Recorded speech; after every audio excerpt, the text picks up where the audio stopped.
Bueno, hoy día vamos a ver un encuentro de Jesús que nos entrega una llave, nos entrega una especie de clave respecto a qué tipo de persona es invitada por el Señor a ser su discípulo. Porque nosotros tenemos la costumbre, humanamente, de etiquetar a las personas. Entonces nosotros vemos a las personas, escuchamos a las personas, vemos cómo están vestidas las personas, qué son, qué hacen. Dicen, este es un discípulo de Jesús, pero esta otra no. Entonces hoy día vamos a ver este encuentro que nos va a dar una cierta pauta, digamos así, de qué tipo de persona es llamada a ser parte del reino de los cielos o del reino de Dios. Quiero invitarles a que leamos en el Evangelio de Mateo, al capítulo 9, los versos de 9 al 13. Capítulo 9 de Mateo, del 9 al 13. Dice así la palabra del Señor. Al irse de allí, Jesús vio a un hombre llamado Mateo sentado a la mesa de recaudación de impuestos. Sígueme, le dijo. Y Mateo se levantó y lo siguió. Mientras Jesús estaba comiendo en casa de Mateo, muchos recaudadores de impuestos y pecadores llegaron y comieron con él y sus discípulos. Cuando los fariseos vieron esto, les preguntaron a sus discípulos: ¿por qué come su maestro con recaudadores de impuestos y con pecadores? Y al oír esto, Jesús les contestó: no son los sanos los que necesitan médico, sino los enfermos.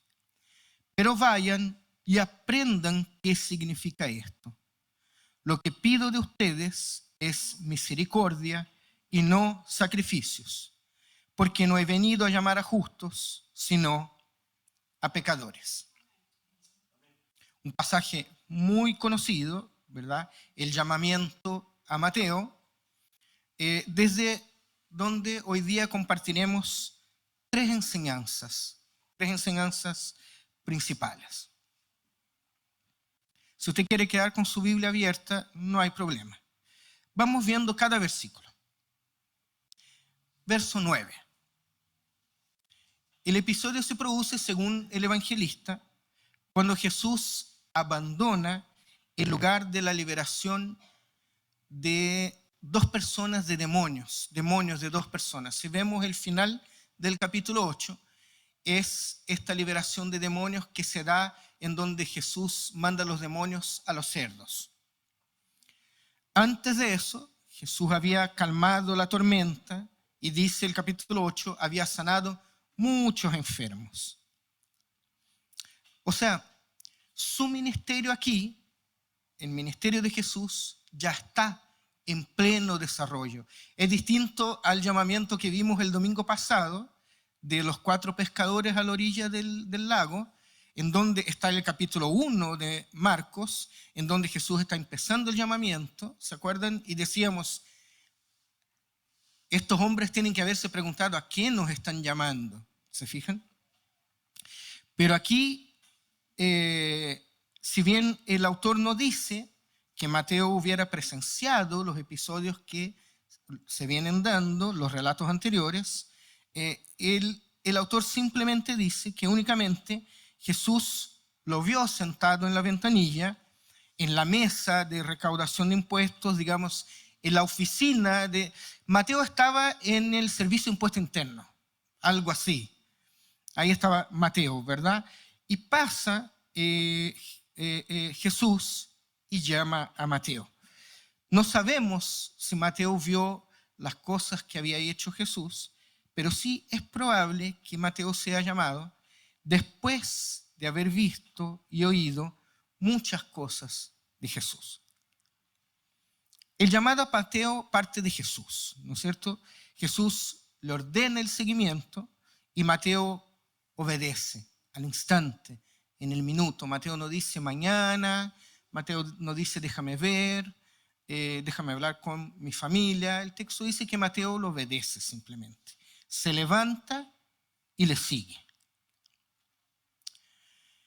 Pero una pregunta que podríamos hacer es, ¿qué hace un recaudador de impuestos entre los discípulos de Jesús? Nosotros vimos el domingo, entre los seguidores de Jesús hay pescadores como Pedro, Andrés, Jacobo y Juan. Personas probablemente humildes, gente sencilla, trabajadora. Ahí tenemos a 4 pescadores. ¿A quién más tenemos siguiendo a Jesús? Tenemos a Judas. No sabemos muchas cosas de Judas, en realidad no sabemos nada de Judas, o solo sabemos una cosa de Judas. Si no era, se tornó ahí andando con Jesús. ¿Pero qué hace Judas? Roba.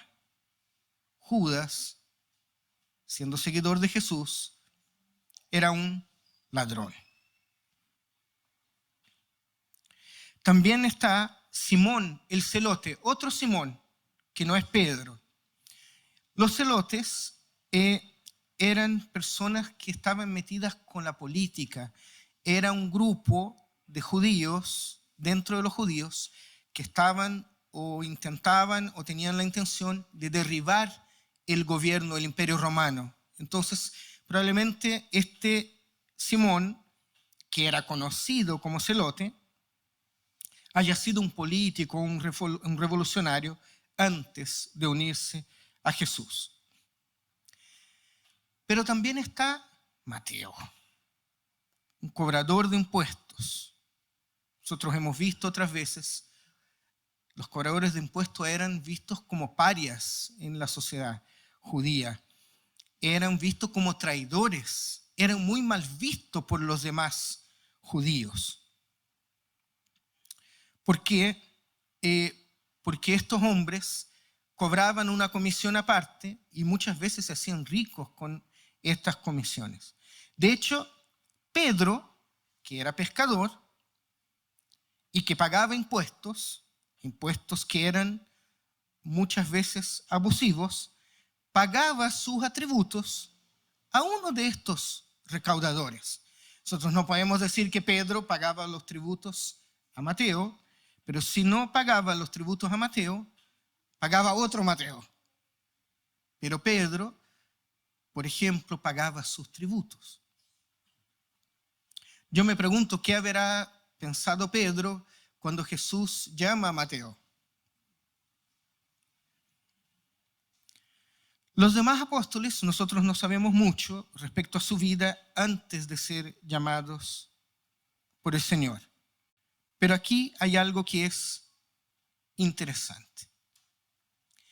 Entre los seguidores de Jesús hay personas que son muy diferentes. Verso 10. Jesús está a la mesa en casa de Mateo, aunque aquí nosotros no sabemos si Jesús se invitó o si Mateo lo invitó a la mesa, pero la cosa es que Jesús está compartiendo la mesa dentro de la casa misma de este cobrador de impuestos y pecador. La participación de Jesús en esta mesa con recaudadores de impuestos y pecadores, queridos, queridas, es una expresión de su voluntad salvífica y de su humildad. Y esta es la primera enseñanza de hoy. Hermanos, hermanas, en la mesa con Jesús se sienta todo tipo de gente. En la mesa con Jesús se sienta todo tipo de gente. Y eso debiera decir harto a nosotros hoy día. Porque la iglesia de hoy también es la mesa. Nosotros estamos a la mesa, pero también somos la mesa o somos parte de la mesa. Pero como les dije cuando empecé, nosotros tenemos una mala costumbre de querer que en la iglesia esté solamente las personas que son como nosotros o parecidas como nosotros. Por ejemplo, personas que tengan más o menos la misma edad que nosotros, que tengan las mismas ideologías políticas que nosotros, que tengan los mismos gustos que nosotros y la vida parecida a la vida de nosotros. Porque así nos sentimos más cómodos. Así sentimos que, sí, yo voy a este lugar porque la gente ahí es como soy yo. El problema es que la comunidad de Jesús es de una variedad tremenda, tremenda. Porque la comunidad de Cristo vive sin etiquetas. Cristo no hace diferencias etarias. Cristo no hace diferencia de edad.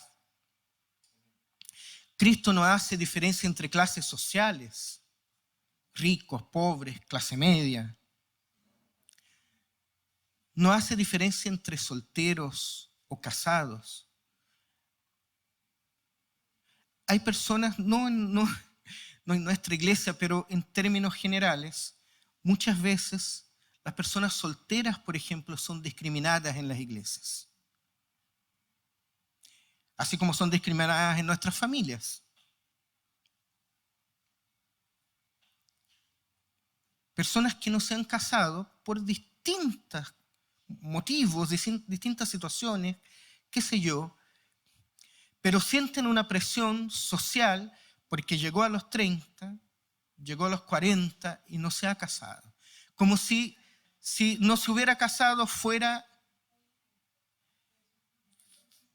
malo o fuera algo que no está dentro de los planes del Señor. Y pasa en nuestras iglesias también. Entonces, principalmente mujeres solteras. Ay, hermana, ¿y usted cuándo el Señor le va a mandar el varón de su vida? Qué incómodo para esa persona. Universitarios o no universitarios. ¿Se acuerdan? Yo me acuerdo, hace años, ahora ya es menos, pero hace 2 o 3 décadas, uno se encontraba, por ejemplo, con principalmente personas mayores y decían, ay, sí, mi nieto entró a la universidad. El chiquillo, pero la persona que escucha, su nieto no entró a la universidad. Y está ahí como, oh, sí, mi nieto está estudiando ingeniería, medicina. Pero es su nieto.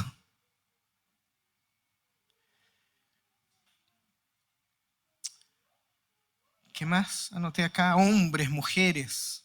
De esto hemos hablado muchas veces.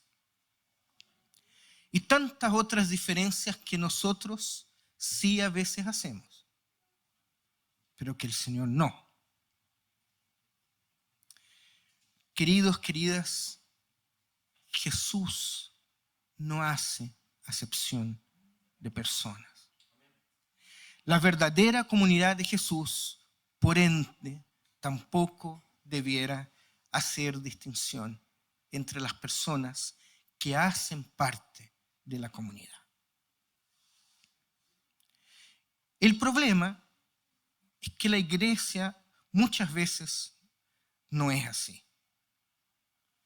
En la iglesia de Cristo debemos haber personas muy diferentes sin que eso sea un problema. ¿Saben por qué? Porque la iglesia es de Cristo. La iglesia no es mía, la iglesia no es nuestra. La mesa no es nuestra.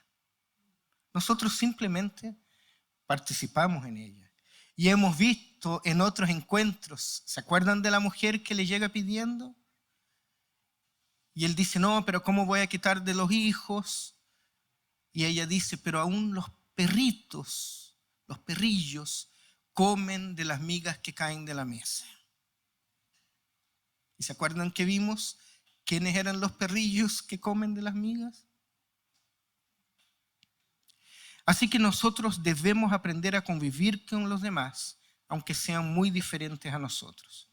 Y nuestras vidas y actitudes también deben tener una voluntad salvífica, deben ser de una voluntad salvífica y de humildad, como fue la de nuestro Señor.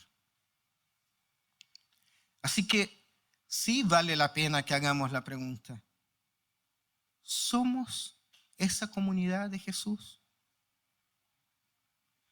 ¿No será que estamos dejando fuera algunas, porque no cuadran con nuestro estereotipo evangélico? Nosotros somos llamados a practicar la misericordia por medio de la tolerancia y el amor entre los que hacen parte de la iglesia. Debemos ser una comunidad más integradora, tal como fue la comunidad de Jesús en los primeros tiempos. ¿Sabe qué somos? Somos una comunidad de pecadores y pecadoras a los pies de la cruz de Cristo. No nos creamos más que esto, porque vamos a terminar equivocándonos en el blanco y vamos a terminar fallando. Verso 11. Los fariseos ven que Jesús come con los publicanos y con otros grandes pecadores, que para ellos es gente despreciada e impura. Y reprueban a los discípulos la actitud de Jesús. No van a donde Jesús a decir, pero sí dicen a los discípulos. Ese rechazo de los fariseos a que Jesús se sienta en la mesa con Mateo y con otros recaudadores de impuestos es porque esos hombres eran vistos como pecadores, no solo porque colaboraban con Roma, sino que porque de esa manera explotaban a su propio pueblo. O sea, los fariseos, en cierto sentido, sí tienen motivos para molestarse, para que la actitud de Jesús les parezca rara. Verso 12. Jesús contesta la pregunta de los fariseos en lugar de los discípulos, ¿verdad? Y dice, y se compara con un médico. Esa alusión a los que necesitan médico tiene que ver con que el perdón de Dios para los transgresores, que se reconocen transgresores, tiene un sentido de perdón, ¿verdad? O sea, el perdón de Dios es para los transgresores que se reconocen transgresores, porque no tiene sentido ofrecer perdón a los que se creen justos, así como no tiene ningún sentido dar remedio al que es sano. Entonces, Jesús aquí muestra que Él no está siendo complaciente con el pecado de estos tipos. No le da la misma que estos tipos sean pecadores.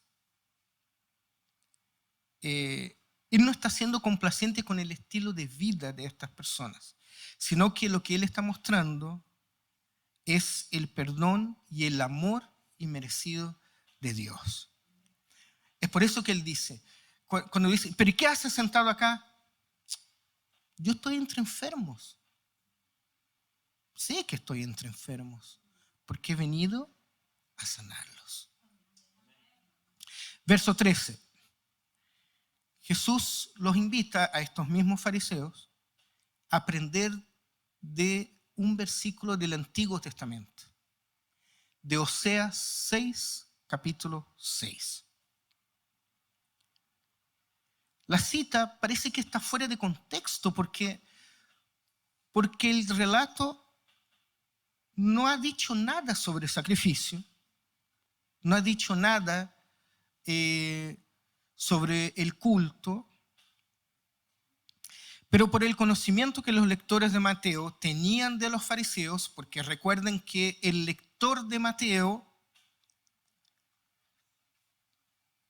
está leyendo el Evangelio décadas después que esto pasó.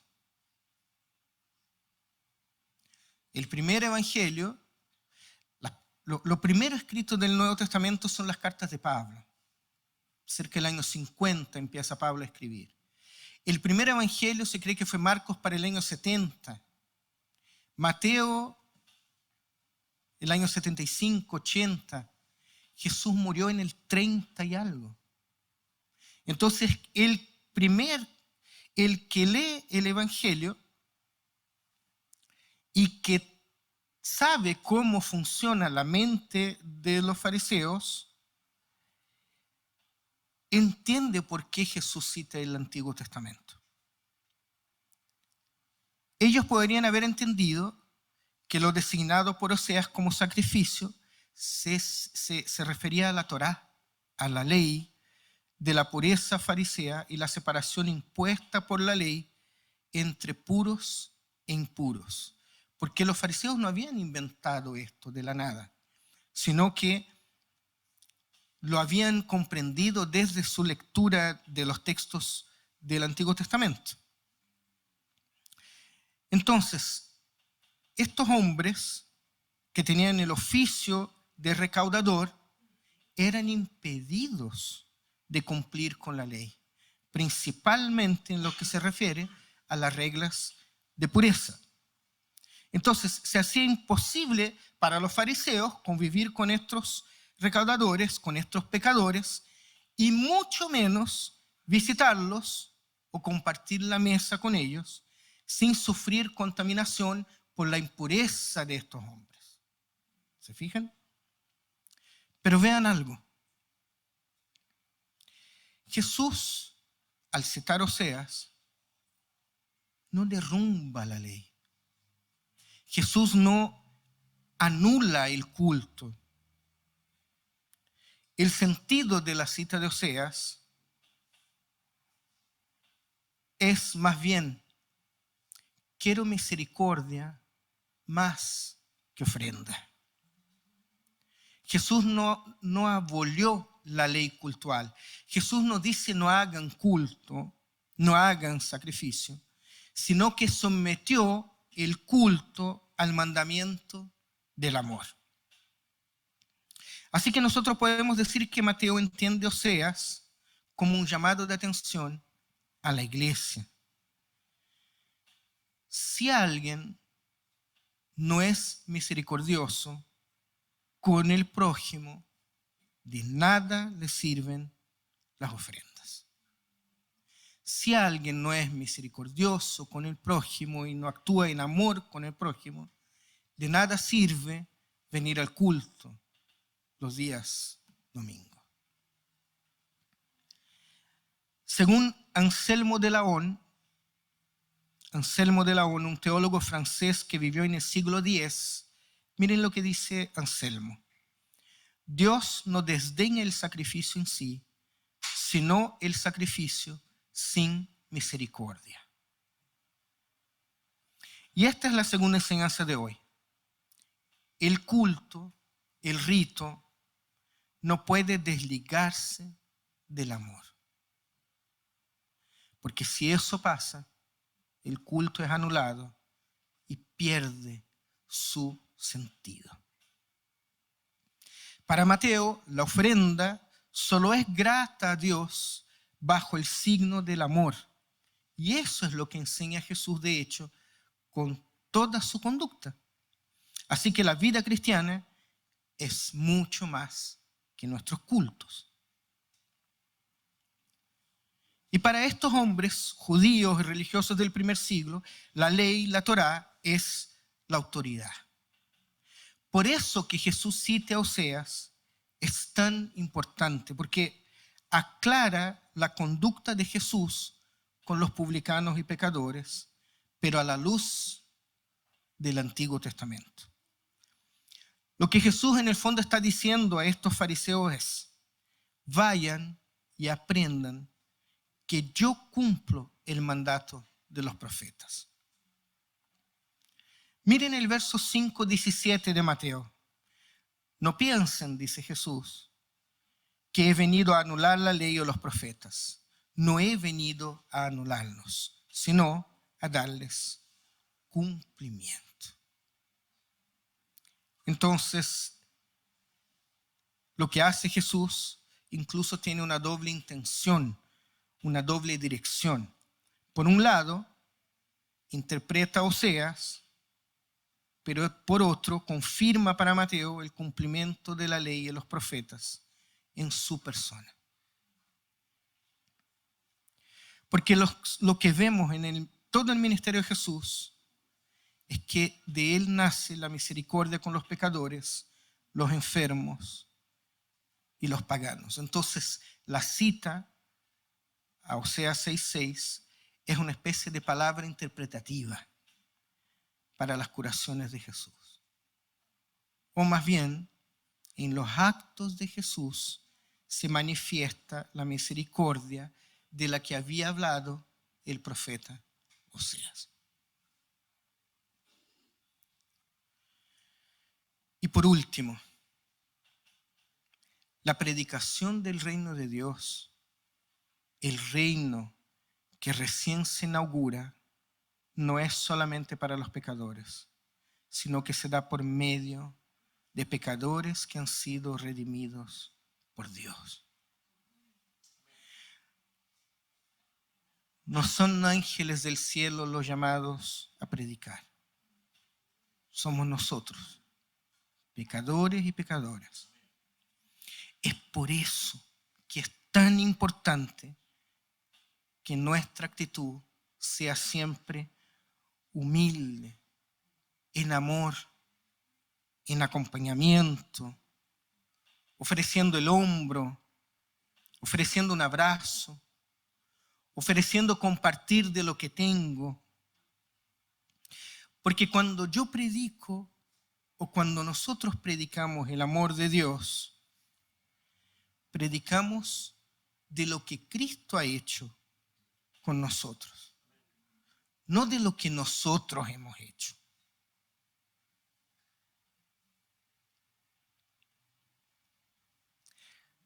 Cuando enseñamos a otros, debemos predicar de su palabra. Yo no me paro aquí adelante para predicar de mi palabra.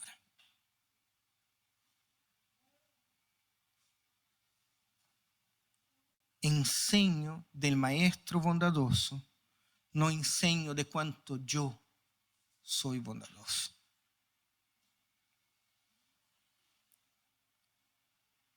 Por eso la mesa es de Él, la iglesia es de Él, y la razón de nuestro vivir debe ser Él. Y es por eso que debemos estar siempre dispuestos a aprender cada día más.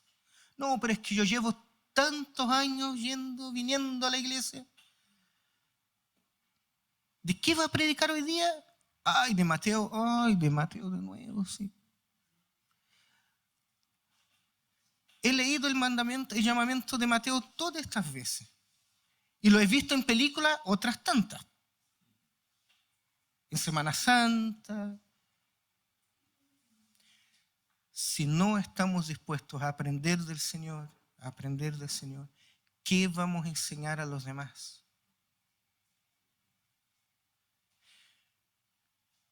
Bueno, esto ya es como una llamadita que se viene en la Academia Bíblica, pero en eso estamos. Mi oración en esta tarde es que Dios, y va a sonar duro, es que Dios nos libre de ser malos. Que Dios nos libre de ser poco misericordiosos. Que no seamos nosotros los que digamos, en esta mesa no te sientas, mientras Jesús está diciendo, siéntate. Miren, a los Mateos de la vida, a los que abusan de los demás, les diríamos, ven.